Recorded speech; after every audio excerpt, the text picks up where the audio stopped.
Good morning students. भूगोल की इस पाठशाला में आज हम लोग कक्षा 11वीं की पुस्तक भारत भौतिक पर्यावरण के दूसरे अध्याय संरचना तथा भू आकृतिक विज्ञान को पढ़ने जा रहे हैं। इस अध्याय में हम लोग भारत के सापेक्ष में हम लोग पढ़ेंगे, भारत की संरचना और उसके भू आकृतिक विज्ञान को समझने का प्रयास करेंगे। तो हम लोग यह जानते हैं कि कोई भी स्थलखंड मिट्टी और चट्टानों से निर्मित होती है। तो हम लोग सबसे पहले मिट्टी और चट्टानों के बारे में जानते हैं। हम लोग यह देखते हैं कि हमारे आसपास पाई जाने वाली मिट्टियों में विभिन्नता पाई जाती है। एक क्षेत्र से दूसरे क्षेत्र में पाई जाने वाली मिट्टियों चट्टानों में विविधता पाई जाती है। तो इन चट्टानों में मिट्टियों में विविधता का क्या कारण है? तो हम लोग सबसे इन्हीं इसकी संरचना में जो अंतर है, इस संरचना को अंतर को हम लोग समझने का थोड़ा प्रयास करेंगे। तो इसे एक टर्म पहले जान लेते हैं ना कि चट्टान और मिट्टी वास्तव में क्या है, एक ही चीज़ है। चट्टान और मिट्टी तो अलग अलग चीज़ नहीं है। जब वह संगठित रहता है तो वो चट्टान होता है, और जब वो संगठित नहीं रहता है तो वह मिट्टी होता है। और हम लोग यह देखेंगे कि चट्टानों और ये मिट्टी, इसमें विभिन्नता के क्या कारण हैं। तो हम लोग सबसे पहले यह देखेंगे कि पृथ्वी की आयु, तो पृथ्वी की आयु कितनी है? 46 करोड़ वर्ष, है ना। लगभग हमारी पृथ्वी की आयु कितनी है? 46 करोड़ वर्ष। तो इतने लंबे समय तक कोई भी स्थलखंड एक जैसे स्वरूप में रह पाना संभव नहीं है। तो इसमें क्या होता है कि अंतर्जात और बहिर्जात बल लगातार इस पे कार्यरत रहते हैं। पृथ्वी के अंदर से लगाए गए बल को हम लोग अंतर्जात बल कहते हैं। पृथ्वी के बाहर हवा, पवन, इन सब के द्वारा लगाए गए बलों को हम लोग बहिर्जात बल कहते हैं। तो इन बलों के द्वारा पृथ्वी के संरचना पे, इसकी भू आकृति पर लगातार कुछ ना कुछ असर पड़ता रहता है, और इसके संरचना, इसकी भू आकृति में निरंतर परिवर्तन होता रहता है। और हम लोग यह भी देखेंगे कि पृथ्वी का जब निर्माण हुआ उस समय मुख्यतः एक ही स्थलखंड था और एक ही जलखंड था, है ना। तो जिसमें हम लोग देखेंगे कि एक पूरी पृथ्वी को हम लोग इस प्रकार से मान लें, तो हम लोग देखेंगे कि एक ही स्थलखंड था पहले, ठीक है। और उस स्थलखंड का नाम था क्या? पेंजिया। इस स्थलखंड का क्या नाम हो गया? पेंजिया। और इसके चारों ओर जो था वो क्या था? पैंथालासा समुद्र था, ठीक है, सागर, महासागर। तो एक सुपर कॉन्टिनेंट और एक सुपर ओशियन, यही दो बातें हम लोग यहाँ पर देखेंगे कि यही दो चीज़ यहाँ पर शुरुआत के समय में था।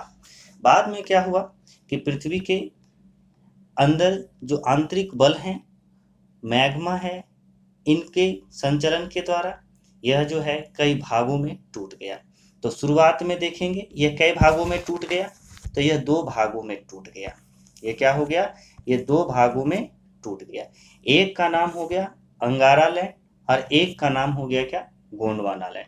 तो अंगारा लैंड में हो गया, जैसे अभी वर्तमान में हम लोग देखेंगे उत्तरी अमेरिका, एशिया, यूरोप और ये ग्रीनलैंड वगैरह का जो पार्ट है, ये सब आ गया किसमें? अंगारा लैंड में। और गोंडवाना लैंड में दक्षिणी America, Africa, Bharat, Australia, Madagascar, ये सब आ गया गोंडवाना लैंड में। फिर यह जो गोंडवाना लैंड है, यह फिर इसका विखंडन शुरू होता है और यह फिर विखंडित होता है और यह टूट कर कई भागों में बट जाता है। तो उस एक भाग का नाम कहलाता है क्या? ये प्लेट, ठीक है, इंडियन प्लेट कहिए, भारतीय प्लेट सच्चा है ना, यहाँ इंडियन प्लेट लिखा गया। तो यह इंडियन प्लेट करोड़ों वर्ष पहले क्या हो गया? यह इंडियन प्लेट जो है वह अलग हो गया। और जब यह इंडियन प्लेट गोंडवाना प्लेट से टूट कर अलग हुआ, और इंडियन प्लेट में ही पहले ऑस्ट्रेलियन प्लेट भी जुड़ा हुआ था, तो यह जो है भूमध्य रेखा से शुरुआत के समय में क्या था? यह दक्षिण में था। यह शुरुआत में यह इंडियन प्लेट भूमध्य रेखा से दक्षिण में था, और यह बहुत विशाल था, बहुत बड़ा था। ऑस्ट्रेलियन प्लेट भी इसी में था। और बाद में यह क्या हो गया? यह कई भागों में टूट गया, और यह टूट कर इसका प्रवाह जो है, इंडियन प्लेट जो है उत्तर की ओर इसका प्रवाह हो गया, और ऑस्ट्रेलियन प्लेट जो है इसका दक्षिण पूर्व की ओर इसका प्रवाह होने लगा। मतलब इंडियन प्लेट किस ओर चली गई? यह पूर्व की ओर चली गई, और ऑस्ट्रेलियन प्लेट इस ओर दक्षिण पूर्व की ओर आ गई। तो इस प्रकार से यह प्लेट आगे बढ़ी, और यह जब इंडियन प्लेट आगे बढ़ी तो यूरेशियाई प्लेट के साथ, ये ऊपर में यूरेशियाई प्लेट और इधर इंडियन प्लेट, ये इंडियन प्लेट और यूरेशियाई प्लेट जब दोनों प्लेट टकराई आपस में, ठीक है, तो टकराई तो वहां पर क्या बन गया, हिमालय पर्वत का निर्माण हो गया। इसकी हम लोग अभी वर्तमान में हम लोग देखते हैं, तो यह हिमालय पर्वत बना, और बाद में फिर इसके जो नीचे वाला क्षेत्र है यहाँ पर उत्तरी मैदान का निर्माण हो गया। ठीक है, तो हम लोग अब इसमें आगे देखते हैं।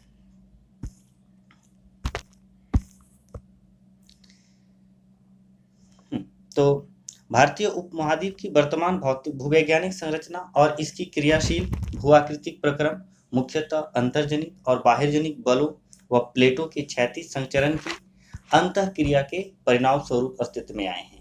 ये जो वर्तमान स्वरूप देख रहे हैं ना, ये वर्तमान स्वरूप किस कारण है, भारतीय उपमहाद्वीप की जो वर्तमान स्वरूप है, इसकी जो भूवैज्ञानिक संरचना है, इसके पीछे का कारण क्या है, इसके अंतर्जनित और बहिर्जनित बल व प्लेटों की क्षैतिज संचरण की अंतःक्रिया है ना के परिणाम स्वरूप यह बना है।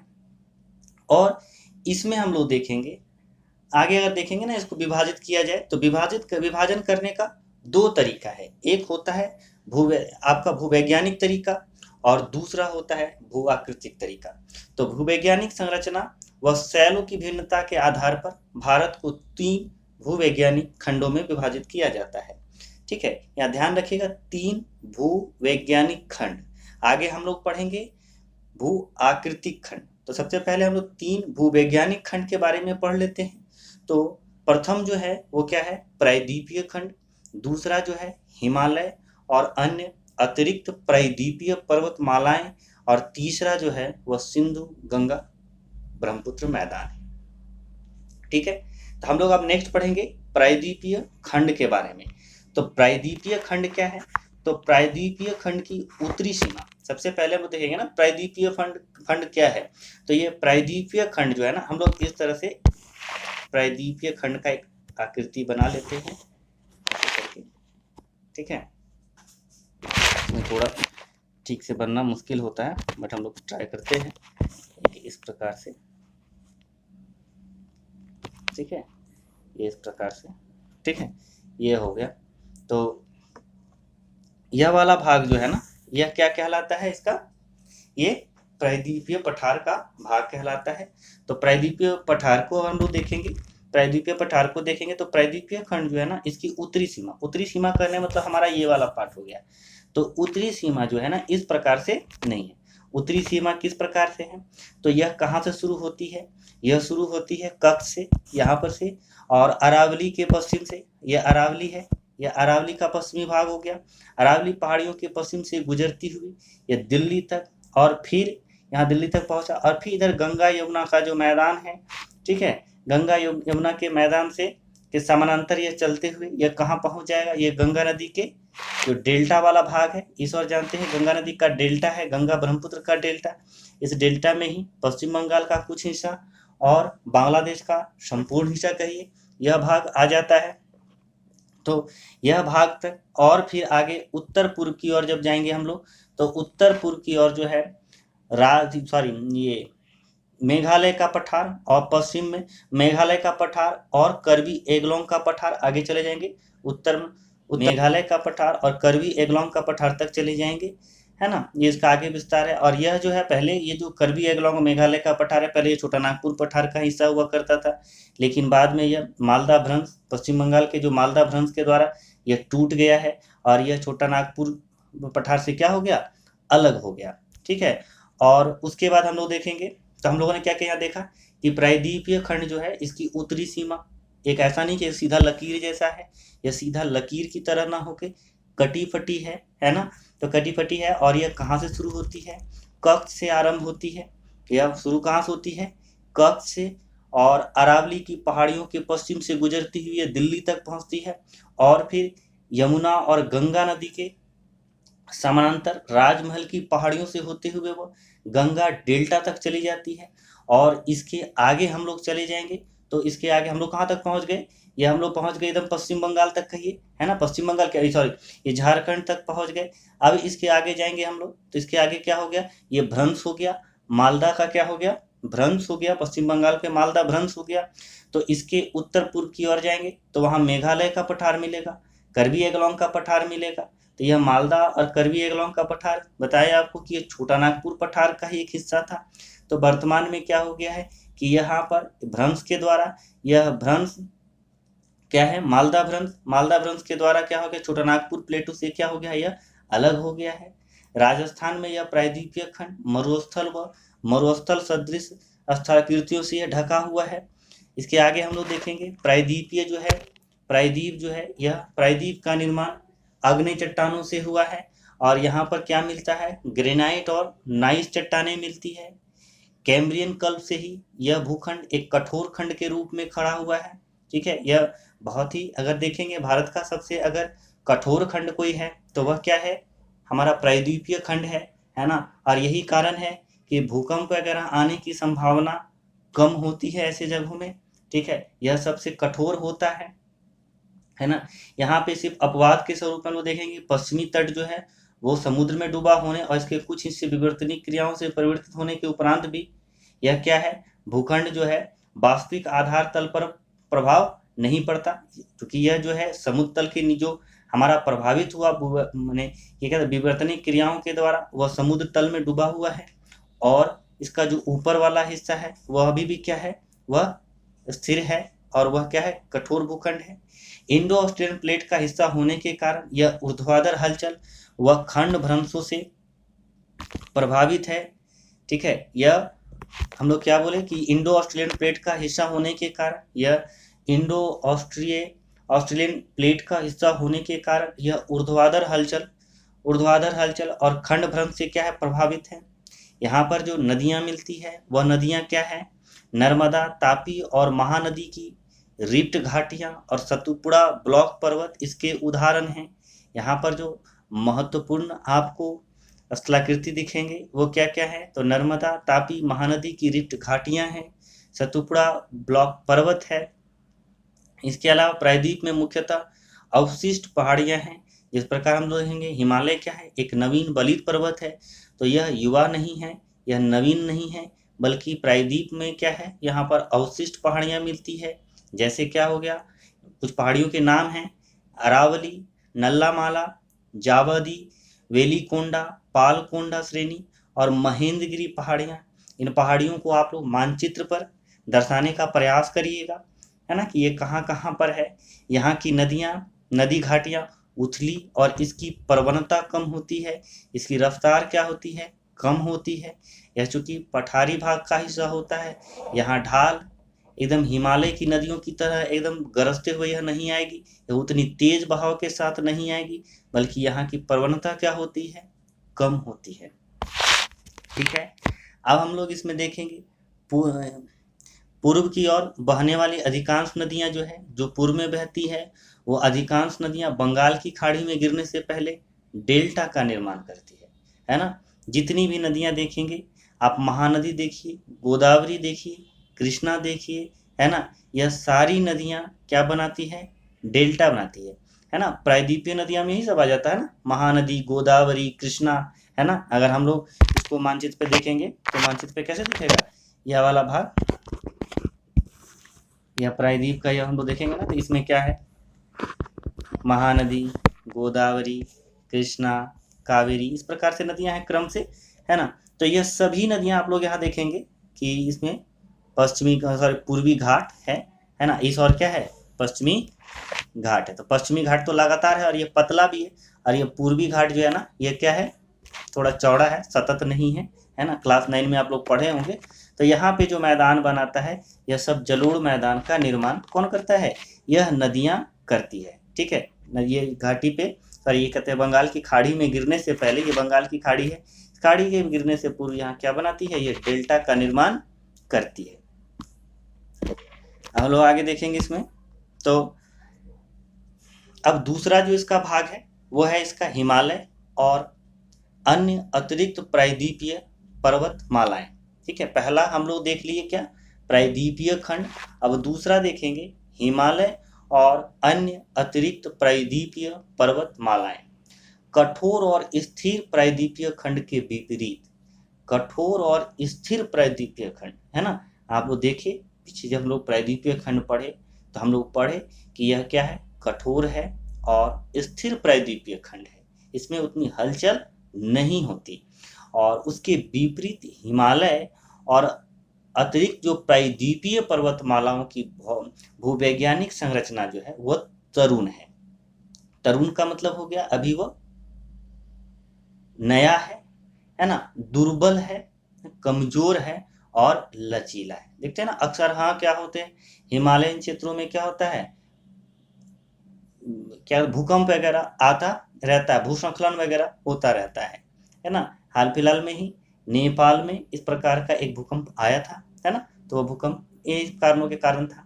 यह पर्वत वर्तमान समय में भी बहिर्जनिक और अंतर्जनिक बलों की अंतर क्रियाओं से प्रभावित है। यह पर्वत अभी निर्माणाधीन है, अभी भी इसका निर्माण कंप्लीट नहीं हुआ है। इस कारण इसके ऊपर क्या है, बहिर्जनिक और अंतर्जनिक बलों की अंतरक्रियाएं होती रहती है, जिसके कारण इस पर क्या होता है, वलन पड़ता रहता है, भ्रंश होता रहता है और छेप बनते रहते हैं। भ्रंश का मतलब क्या हो गया, नीचे धंस जाता है, तो कभी कोई क्षेत्र क्या होता है, छेप पड़ जाता है, ऊपर उठ जाता है। इन पर्वतों की उत्पत्ति विवर्तनिक हलचलों से जुड़ी है।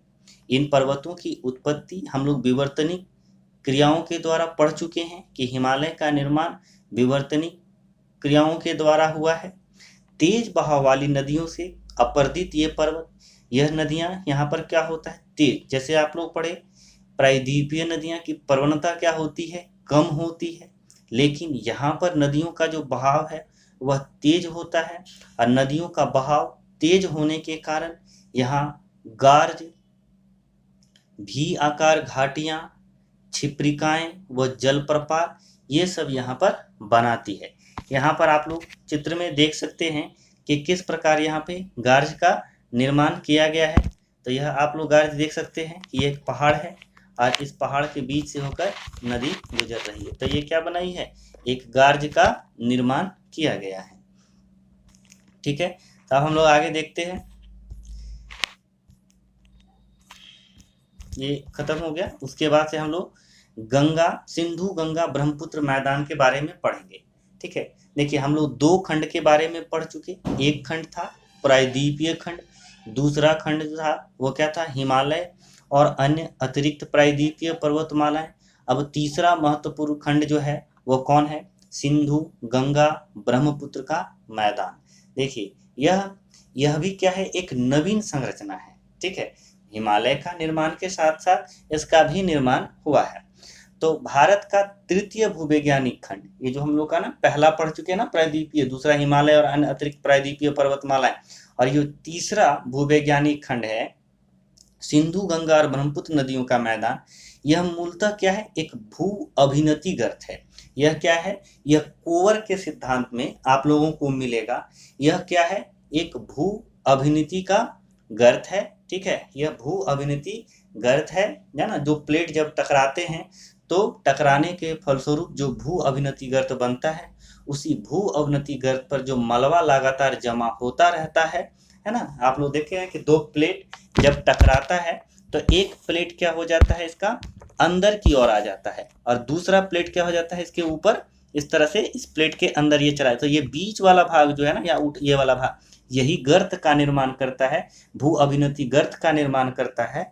और बाद में इसके द्वारा जो बहा कर लाई गई नदियां हैं, इन नदियों के द्वारा इसमें लगातार जो मलबा जमा होता है, इस मलबा के जमा होने से ही क्या बनता है, यहाँ पर मैदान का निर्माण होता है। तो यह भी क्या है, यह एक भू अभिनति गर्त है। जब हमारा ये प्लेट टकराया, क्या कहते हैं, इंडियन प्लेट और यूरेशियाई प्लेट से जब टकराया तो हिमालय पर्वतमाला बना, और उसके दक्षिण की ओर जो भू अभिनति गर्त बना, उस भू अभिनति गर्त को ही बाद में यहाँ पे नदियों के द्वारा बहा कर लाए गए अवसादों से इस मैदान का निर्माण हुआ है। तो इसका निर्माण जो है हिमालय के निर्माण के साथ तीसरे चरण में लगभग 6.4 करोड़ वर्ष पहले हुआ था।